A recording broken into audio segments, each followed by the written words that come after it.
नगर जिल्ह्यातील कोपरगाव विधानसभा मतदारसंघ हा सहकाराची पंढरी म्हणून ओळखला जातो। काळे, कोल्हे, अवताडे, रोहमारे, परजणे अशा दिग्गज नेत्यांचा या तालुक्याच्या जडणघडणीत मोठा वाटा आहे। तालुक्याचे राजकारण काळाच्या ओघात बदलले व सत्तेची चावी काळे व कोल्हे या दोन घराण्यांभोवतीच फिरत राहिली। कोपरगाव तालुक्यात गेली 40 वर्षात या दोघांनी तिसऱ्या घराण्याला पुढे येऊ दिले नाही। संजीवनी व कोल्पेवाडी या साखर कारखान्यामुळे या तालुक्यात सुबत्ता आली। त्याच धर्तीवर या तालुक्यामध्ये सहकाराचे राजकारण बहरले। 1998 ते 2023 या 25 वर्षात कोपरगावमध्ये फक्त काळे व कोल्हे यांच्यातच विधानसभेची निवडणूक रंगली।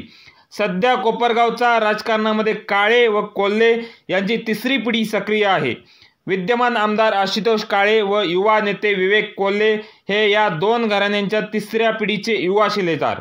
विवेक कोल्हे हे लोकप्रियतेच्या बळावर व आशुतोष काळे हे विकास कामांच्या बळावर निवडणुकीच्या रिंगणात उतरणार आहेत।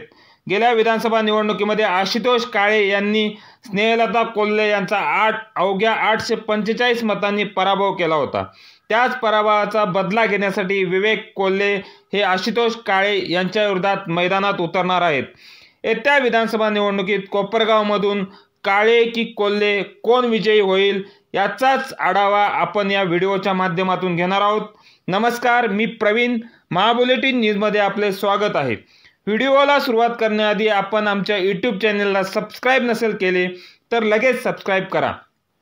कोपरगावमध्ये काळे व कोल्हे या दोन घरांमध्ये वर्चस्वाची लढाई आपल्याला पाहायला भेटते। येत्या विधानसभा निवडणुकीमध्ये आशुतोष काळे व विवेक कोल्हे अशीच लढत आपल्याला पाहायला भेटेल। विद्यमान आमदार आशुतोष काळे हे सध्या राष्ट्रवादी अजित पवार गटामध्ये आहेत आणि विवेक कोल्हे हे भाजपमध्ये आहेत। हे दोन्ही पक्ष महायुतीच्या माध्यमातून एकत्रित आहेत।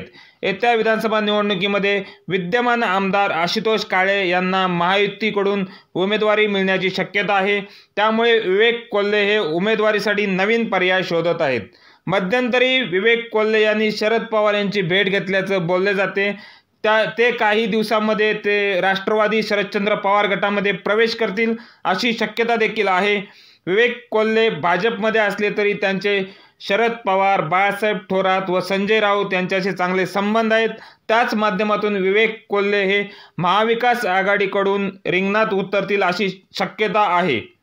विद्यमान आमदार आशुतोष काळे हे कोपरगाव विधानसभा मतदारसंघामध्ये 3000 कोटींची विकास कामे केल्याचा दावा करत आहेत। त्याच विकास कामांच्या जोरावर तेही विधानसभा निवडणूक लढवतील। स्नेहलता कोल्हे यांचा 2019च्या निवडणुकीत अवघ्या 845 मतांनी झालेला पराभव कोल्हे गटाच्या जिवारी लागला आहे। ह्या पराभवाला विखे पाटील घराणे जबाबदार असल्याचे कोल्हे गटाकडून बोलले जाते। 2019 मध्ये भाजपकडून स्नेहलता कोल्हे व राष्ट्रवादीकडून आशुतोष काळे निवडणूक रिंगणात होते। त्यावेळी अपक्ष म्हणून भाजपचे नेते व राधाकृष्ण विखे पाटील यांचे मेव्हणे राजेश परजणे निवडणूक रिंगणात होते। त्यांनी तब्बल 15,382 मते मिळवली होती। त्यामुळे स्नेहलता कोल्हे यांचा पराभव झाला असे बोलले जाते। या पराभवानंतर कोल्हे व विखे पाटील वादाला सुरुवात झाली। कोल्हे यांनी विखे पाटील यांचा बदला घेण्यासाठी बाळासाहेब थोरात यांच्या मदतीने विखे पाटील यांच्या ताब्यात असलेल्या गणेश सहकारी साखर कारखाना निवडणुकीमध्ये विखे पाटील घराण्याचा पराभव केला। त्यानंतर विखे पाटील यांच्याच कार्यक्षेत्रातील 3 ग्रामपंचायतीमध्ये विवेक कोल्हे यांनी लक्ष घालून तिथे विखे पाटील घराण्याचा पराभव केला। नुकत्याच झालेल्या लोकसभा निवडणुकीमध्ये विवेक कोल्हे यांनी भाजपचे उमेदवार सुजय विखे पाटील यांच्या विरोधात आपली ताकद लावली होती।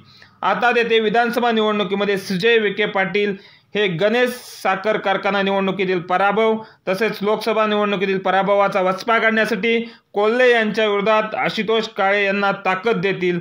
अजित पवार यांनी सुद्धा आशुतोष काळे यांना भरघोस निधी देऊन काळे यांना कोपरगावमध्ये ताकद देण्याचा प्रयत्न केला आहे। काळे यांच्या मागे देवेंद्र फडणवीस, अजित पवार, राधाकृष्ण विखे पाटील यांची ताकद असणार आहे। या उलट विवेक कोल्हे हे शरद पवारांची तुतारी वाजवतील व महाविकास आघाडीच्या माध्यमातून निवडणुकीला सामोरे जातील। त्यांच्या मागे शरद पवार व बाळासाहेब थोरात यांची ताकद राहणार आहे। एकंदरीत कोपरगावची ही निवडणूक अतिशय अटीतटीची व एकमेकांचे उट्टे काढणारी अशीच होणार आहे। आपल्याला काय वाटते, कोपरगाव मतदारसंघातून कोण विजयी होईल हे आम्हाला कमेंट करून जरूर कळवा व आपल्याला हा व्हिडिओ आवडला असल्यास व्हिडिओला लाईक करा व शेअर करायला विसरू नका व आमच्या यूट्यूब चॅनेलला सबस्क्राईब करा. थँक्यू.